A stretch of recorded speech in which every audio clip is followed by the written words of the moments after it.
Welcome back to the 2021 Victorian Greyhound Awards. I would now like to introduce GRV Chair Peita Duncan to speak about the year that was.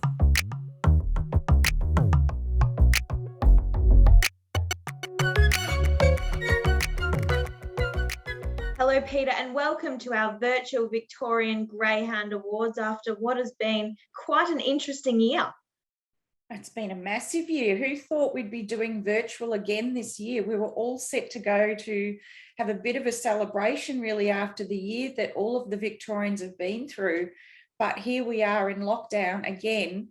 But the award winners tonight, they're very real. So it's just been a massive journey for us in Victoria. I think that's fair to say. And I just can't thank our participants, our clubs, our volunteers, all of our staff at GRV and everyone associated with the industry to keep us racing uninterrupted through yet another lockdown cycle. So we've got the sort of half a dozen now, we're up to lockdown number 6, but we have been able to keep racing amongst other things that we've done through the year. But we're doing it virtually. We've got to celebrate the good times, even though it's been absolutely, detrimental to our state being in lockdown for the 6th time. And I think we're up to about 240 days in total we've done lockdown.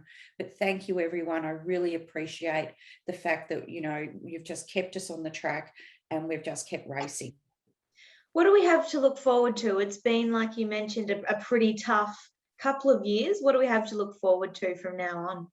Look, I think there's always something to look forward to, but obviously we've just done another prize money increase up to 63.3 million, which will run through to June 30 next year, depending on how the wagering holds up over the next 12 months. We've got the Traralgon track opening soon, which is just going to be absolutely outstanding. And we've had great feedback from trainers who are excited to go back and race at Traralgon. And to Steve Clark and Don Hanley and the team there, they have been sensational throughout this project. So congratulations to them. And we've just got many, many dogs to keep adopting out, which is fantastic. And there's just the Pink Diamond again will roll around. We've got the Phoenix, which is going to be the hottest race in Australia, I think. And we just announced the slot holders last week. And it's sensational that we were able, or the committee, I had no involvement in that, but the committee were able to make it a truly national race. And I know there's a lot of excitement in the other jurisdictions. And never let it be said that we're not collegiate with our other cousins in other jurisdictions. Of course, we're competitive on one hand, but collegiate on the other. So it's just fantastic to have Race in Queensland, GRNSW, Jabota in New South Wales, Racing and Wagering Western Australia to come on board for the Phoenix. And of course, we've got Ray Border, SEN with Craig Hutchinson, who's a massive supporter of our sport, and TAB is the naming sponsor, which is just absolutely excellent. They're partnering up with us, and of course Sportsbet. So it's going to be something to behold, I think, in December, and a lot of excitement leading up to who are going to be the 8 dogs going for the $750,000. I know I'm certainly really excited to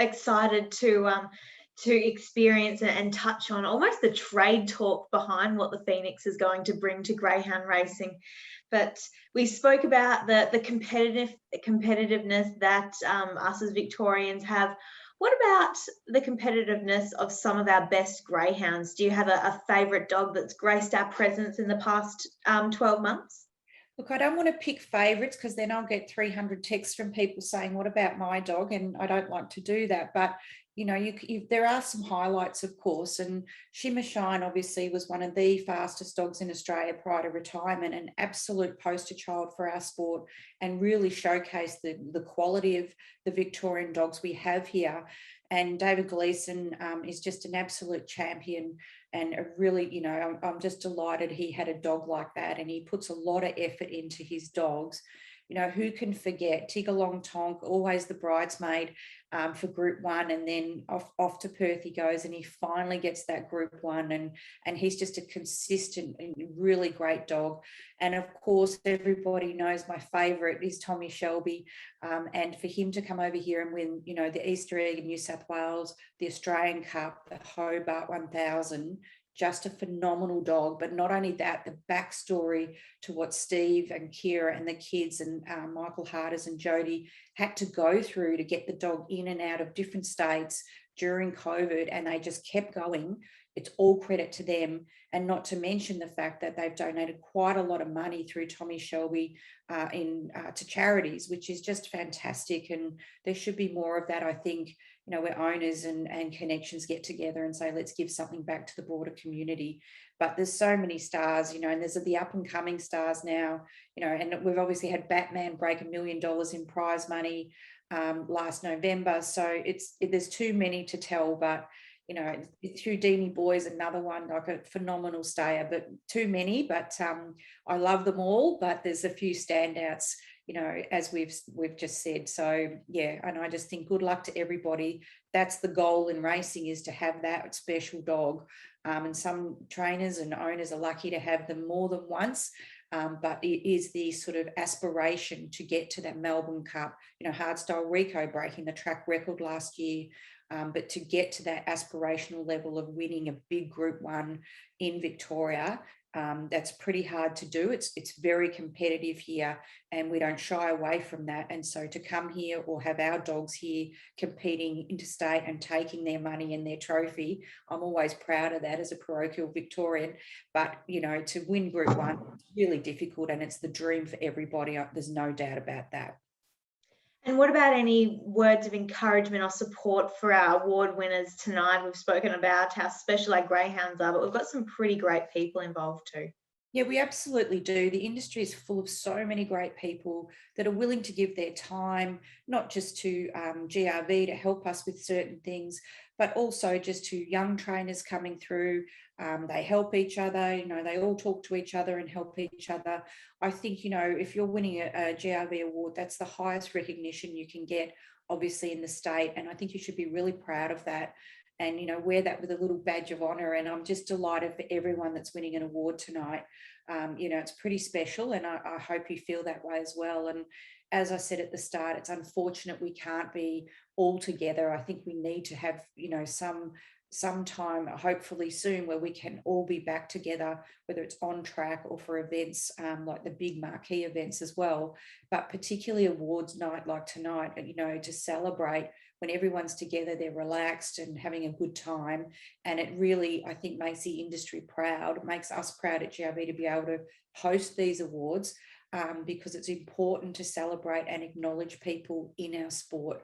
So hopefully next year we'll be in person. You just don't know with COVID anymore. But yeah, I'm really proud of this sport, and, there's been ups and downs along the journey, but we have kept racing. Our tracks are great, and our participants have been really just on the ball with everything COVID related and protocols. And it's down to them and our clubs, obviously, and our staff, that we've been able to just keep pushing through and be uninterrupted. And as I said last year, I can't thank them enough, particularly this year with the Delta variant, very different to last year. So thank you, and please stay safe and look after yourselves and your dogs and your families. And I hope our award winners and others in the industry are having a bit of a celebration tonight. You deserve it. Peita, thanks so much for your time with another virtual Greyhound Awards. Thanks, Molly, and good night, everybody. I hope you have a beautiful evening, and hopefully we'll see you soon, and particularly at the Melbourne Cup and the Phoenix. Thank you, Peita, for your continued leadership throughout this past year. Now, coming up, we have a chat with GRV CEO, Alan Clayton. Now, don't forget, I want to see you all at home on Facebook, Instagram, and Twitter. Don't forget to use the hashtag Victorian Greyhound Awards 2021 and VGA 2021.